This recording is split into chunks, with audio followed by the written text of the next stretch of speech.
C'est l'heure du journal sur RTC. Bienvenue à toutes et à tous. Au sommaire, la 3e édition de la journée des Daara prévue le 28 novembre. Le ministre de l'Éducation nationale a rendu à cet effet une visite de courtoisie au Khalif de Medina Baye. Au menu de la rencontre, les enjeux de cette journée. Le sang manque à l'hôpital Ahmad Dansokho de Kédougou. Les travailleurs sonnent l'alerte lors d'une randonnée pédestre. Après les législatives, les Sénégalais formulent des doléances à l'endroit des futurs députés, notamment les problèmes liés au transport, à la santé ainsi que d'autres préoccupations. Dans la deuxième partie de cette édition, un focus sur la visite de terrain dans la vallée du fleuve Sénégal de l'Agence nationale du Conseil agricole et rural pour évaluer l'avancement des projets destinés à renforcer la souveraineté alimentaire du pays. Telles sont les grandes lignes, les précisions juste après ceci.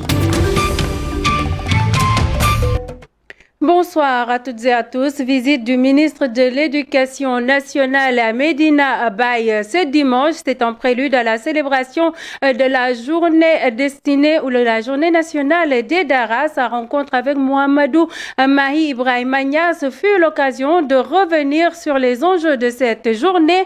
Écoutons les explications de Moustapha Guirassi au micro de Modou Diouf. Oui, c'est au nom du chef de l'État et du gouvernement tout entier que nous avons fait le déplacement pour transmettre déjà au Khalif les salutations chaleureuses et respectueuses du chef de l'État, mais au-delà de lui faire part de la tenue de la 3e édition, la journée des Daara, le 28 novembre prochain, et compte tenu de l'importance des foyers religieux, l'importance donc du travail effectué par nos grands dignitaires, nos grands khalifs, en particulier celui de Medina Baye, il était important de nous y rendre, de solliciter ses prières, solliciter ses conseils aussi et recommandations, mais surtout solliciter la légitimation donc du jour. La tenue donc de cette journée, de cette 3e édition, sans la présence, sans la bénédiction des khalifs, n'aurait aucun sens. Parce que l'objectif de l'État, du chef de l'État, c'est justement cette communion et c'est la grandeur des Daara, la grandeur donc de la religion, de nos foyers religieux, leur impact sur la société. Donc c'est pas l'intégration de l'arabe, mais c'est plutôt de la religion et des Daara. Donc nous nous battons pour l'intégration des Daara dans le système éducatif, leur reconnaissance, leur dignité, leur place dans le système. Et puis, direction Kédougou, randonnée pédestre de l'amicale des travailleurs du centre hospitalier Ahmadou Dansokho de la localité ce dimanche pour sensibiliser la population sur l'importance du don de sang. La manifestation a permis d'alerter la population sur les risques liés à la pénurie de sang au service de la banque régionale de cet hôpital. C'est un compte rendu signé Ibrahima Diébakhaté. L'amicale des travailleurs du centre hospitalier régional Ahmad Dansokho de Kédougou a organisé ce week-end une randonnée pédestre pour sensibiliser la population sur l'importance du don de sang. À cette occasion, la présidente de l'amicale a alerté sur les risques liés à cette pénurie au niveau du service de la banque de sang de l'hôpital régional Ahmad Dansokho de Kédougou. Parce que comme vous le savez, à chaque fois, on fait des appels pour demander aux gens de venir nous donner du sang. C'est pourquoi l'amicale du personnel a jugé nécessaire d'organiser la population kédougoune pour les alerter sur l'importance du don de sang. Le médecin et spécialiste en diabète a invité la population de Kédougou à faire un don de sang qui relève d'un acte de citoyen et en les appelant également à faire de l'esport pour éviter certaines maladies. Pour commencer, vous savez, la marche déjà c'est du sport. Donc, on dit souvent que la marche est le sport le plus complet. Même si on reçoit un jeune de 30 ans, apte et bien portant, avant de faire quoi que ce soit, il doit y avoir ce qu'on appelle une visite médicale. Et souvent, la visite médicale est assurée par un médecin. Donc, on va faire ce qu'on appelle l'examen clinique et voir est-ce que la personne qu'on est en face, est-ce qu'elle est apte à donner du sang ou pas. Si c'est le cas, on va mettre apte et puis elle donne du sang.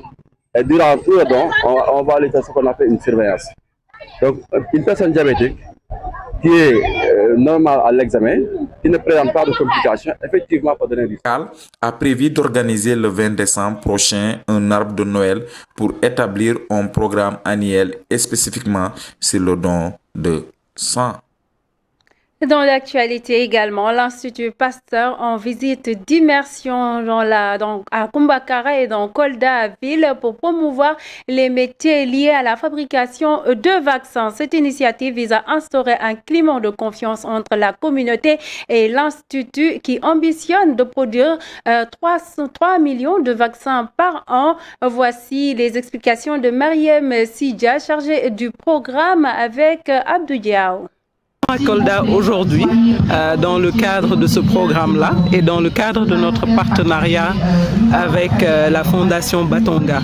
Donc la Fondation Batonga nous donne accès à cette région dans le cadre du travail qu'il a déjà élaboré, de venir se faire connaître dans cette région, d'instaurer la confiance que nous venons à travers la Fondation Batonga, nous faire connaître aussi en tant qu'Institut Pasteur. Dans cette région. Donc avoir accès à cette population de jeunes filles-là, mais aussi de jeunes garçons, et aussi promouvoir tous ces métiers-là qui sont liés à la fabrication de vaccins, qui sont des métiers qui sont accessibles à ces jeunes femmes et aussi ces jeunes hommes. Ces métiers, c'est des métiers de techniciens supérieurs en fabrication de vaccins, des métiers d'ingénieurs, des métiers de maintenanciers, des métiers de métrologues. Et donc des métiers qui sont assez nouveaux au Sénégal, mais pas si nouveaux que ça ailleurs. Et c'est dans ce cadre-là que l'Institut Pasteur va mettre en place un centre de formation. Donc ce centre de formation devra commencer à opérer d'ici le début de l'année 2025, l'année prochaine. Et ce centre-là, ce qu'il a comme particularité, c'est qu'il aura des labos qui ressembleront très fortement à des labos de production de vaccins, mais qui ne le sont pas. Ils simulent ces environnements. On aura des équipements de pointe où les personnes formées, les étudiants, pourront venir et pratiquer ces métiers-là, avoir des cours théoriques, mais aussi des cours pratiques dans ces labos-là, et sortir, avoir un diplôme où ils peuvent intégrer directement le milieu de fabrication de vaccins. Bouffée d'air pour la population de Tambacounda confrontée à un réel problème d'assainissement. Un projet ambitieux est en cours de financer la construction de latrines dans les zones les plus reculées, tandis qu'un autre programme soutient les filles en leur fournissant gratuitement des serviettes hygiéniques. Écoutons le chef de service division régionale de l'assainissement de Tambacounda avec Kéba Kébé. Donc au niveau de Tamba, les difficultés sont là.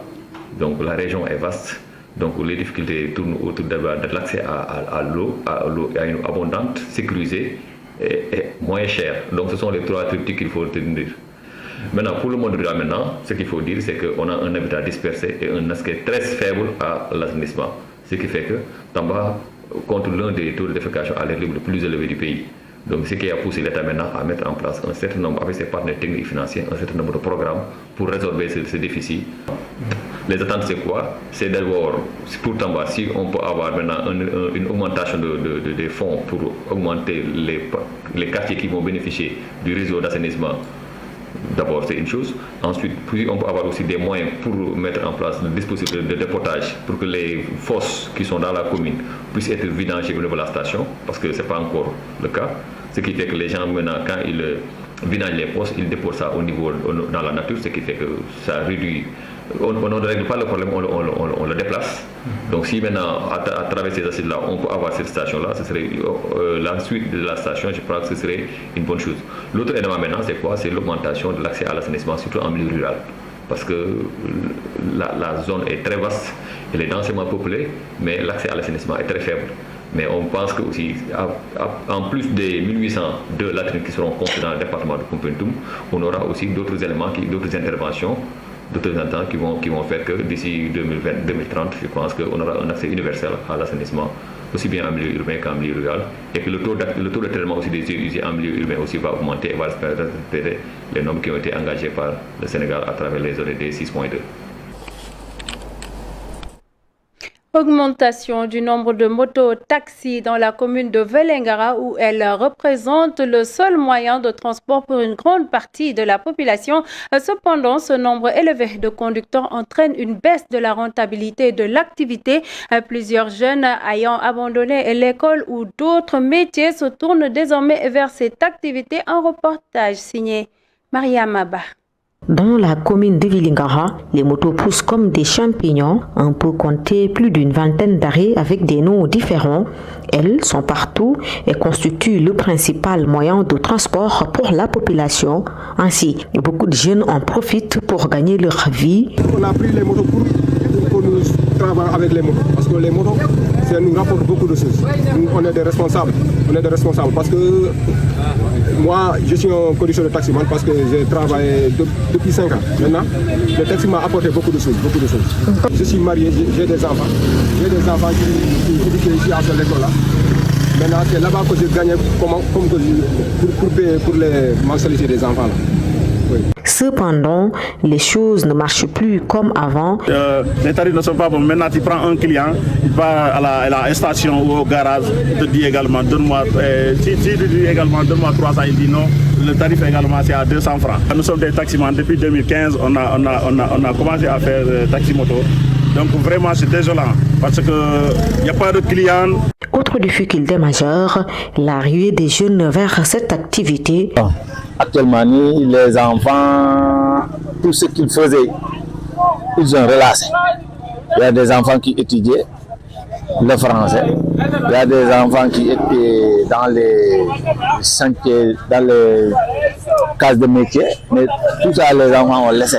Actuellement, ils sont là, soi-disant qu'ils font des mototaxis. Selon nos interlocuteurs, ils urgent aujourd'hui de réorganiser leur secteur, mais aussi essayer de créer des emplois pour caser les jeunes qui envahissent ce métier et dont le manque de sérieux est parfois à l'origine de certains accidents. Retour à Dakar après la proclamation des résultats des élections législatives par la Commission nationale de recensement des votes. Les habitants de la capitale interpellent les nouveaux parlementaires sur plusieurs doléances. Parmi celles-ci figurent la cherté du coût de la vie, les problèmes liés au transport, à la santé, entre autres. Un reportage signé Lamine Goudjabi. Les Dakarois attendent beaucoup des députés de la 15e législature. Ainsi, ces parlementaires sont interpellés sur plusieurs points, notamment la cherté de la vie. Ils doivent défendre les intérêts de la population sur la cherté de la vie en faisant tout pour diminuer le pouvoir d'achat, alléger les tarifs du transport en commun, faciliter les voyages à l'étranger, plaider pour nos mamans qui font le petit commerce pour leur diminuer les coûts des produits, mais aussi défendre les intérêts des populations dans les secteurs de la santé, du transport, du commerce et tout. Santé, transport, commerce, tout. Pour apaiser leurs difficultés, les ouvriers demandent aux députés à se pencher sur leur sort. Nous travaillons sur la route. Des fois, on y reste 2 mois, 3 mois. Ils viennent nous déguerpir. Que les députés nous aident sur cette question. Surtout les ouvriers qui sont dans la banlieue, en nous trouvant une bonne place où ils vont faire correctement leur travail. Parce que nous sommes tous des pères de famille. Mais quel est le député qui porte nos doléances, qui nous aide, surtout pour nous qui sommes dans la banlieue? Les députés doivent avoir un regard sur nos conditions de travail, indiquent ces mécaniciens. Nous attendons des nouvelles autorités qu'ils s'intéressent à nous, à nos conditions de travail et qu'ils nous aident parce que nous travaillons sur la route. Tout ce qui apportera la paix, qu'ils doivent nous chercher un espace parce que nous sommes fatigués. Nous avons besoin d'un grand espace où nous allons mener nos activités sans problème. Les parlementaires de la 15e législature sont attendus sur plusieurs fronts, dont les questions liées à la santé, au transport, mais également à la cherté de la vie. Ainsi, les députés sont appelés à mettre en avant l'intérêt général au bénéfice des populations. Et puis, dans la deuxième partie de cette édition, dans le cadre du programme Dundol Souf, le DG de l'Agence nationale du Conseil agricole et rural a effectué une visite de terrain dans la vallée du fleuve Sénégal pour évaluer l'avancement des projets destinés à renforcer la souveraineté alimentaire du pays. Cette mission s'inscrit dans l'ambition de faire du pays un modèle d'autosuffisance alimentaire, nous dit Aminata Ndiaye. Nourrir une population en forte croissance qui, selon les projections à l'horizon 2050, pourrait atteindre 39 millions est l'objectif que se fixe l'État du Sénégal. Mieux, avec un objectif spécifique, atteindre la souveraineté alimentaire. Pour ce faire, l'Agence nationale de conseil agricole et rural, ANCAR, est un acteur clé du dispositif mis en place par le ministère de l'Agriculture, la souveraineté alimentaire et de l'élevage. Ces instructions, c'est juste en tout cas faire en sorte de donner notre contribution pour le programme de souveraineté alimentaire. Vous savez tous qu'il y a un référentiel qui est déjà en tout cas élaboré, Sénégal 2050, avec des objectifs vraiment très très ambitieux en termes d'agriculture bien sûr, et qui sont axés autour de la souveraineté alimentaire, mais également des objectifs en termes de réduction de la pauvreté en milieu rural. C'est une visite de terrain, notamment dans la vallée du fleuve Sénégal, qui s'inscrit dans un cadre de partage des orientations du gouvernement et particulièrement au ministère de tutelle en raison des immenses espoirs que suscite l'agriculture avec toute sa chaîne de valeur. Beaucoup d'efforts ont été faits dans le secteur de l'agriculture. Et nous en sommes conscients parce qu'on a suivi les politiques publiques depuis 1960. Mais si on va sur le terrain, on sait aussi qu'il y a encore beaucoup de choses à faire. Les paysans sont encore démunis. Il y a la question des changements climatiques en matière agricole, je veux dire. Il y a la question des changements climatiques qui fait qu'ils ont besoin de connaissances, de compétences pour s'adapter. Il y a la question des piscines rurales. On peut citer tant de problèmes au niveau du monde rural. Cependant, il va falloir impliquer les élus territoriaux, les chefs religieux et toutes les forces vives, en particulier les jeunes qui désertent les zones rurales pour les centres urbains et même l'émigration clandestine selon El Hadj Faye. Et ça, vraiment, les autorités l'ont compris. C'est pourquoi ils ont mis dans le référentiel ce projet de souveraineté alimentaire qui va permettre effectivement de régler définitivement en tout cas la question de la dépendance alimentaire, dépendance à l'extérieur je veux dire, mais également résoudre la question de l'emploi des jeunes. Parce qu'on sait tous que ce concept de souveraineté alimentaire a d'autres enjeux.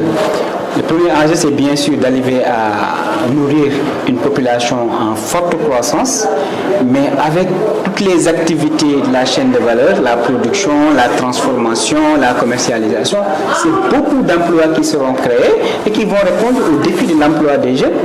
Aujourd'hui, nos jeunes sont en train de fuir les zones rurales pour aller vers les zones urbaines et aussi aller même en immigration à l'extérieur avec le drame de l'immigration clandestine malheureusement avec beaucoup de morts et tout ça.